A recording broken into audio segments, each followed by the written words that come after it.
olsun. Aziz, doğma, sevimli, istikamlı, dolan canlı. Nahçıvan, necesiniz?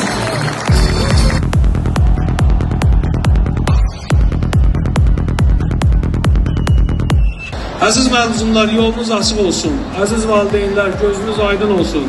Hər birinizə uğurlar arzuluyorum.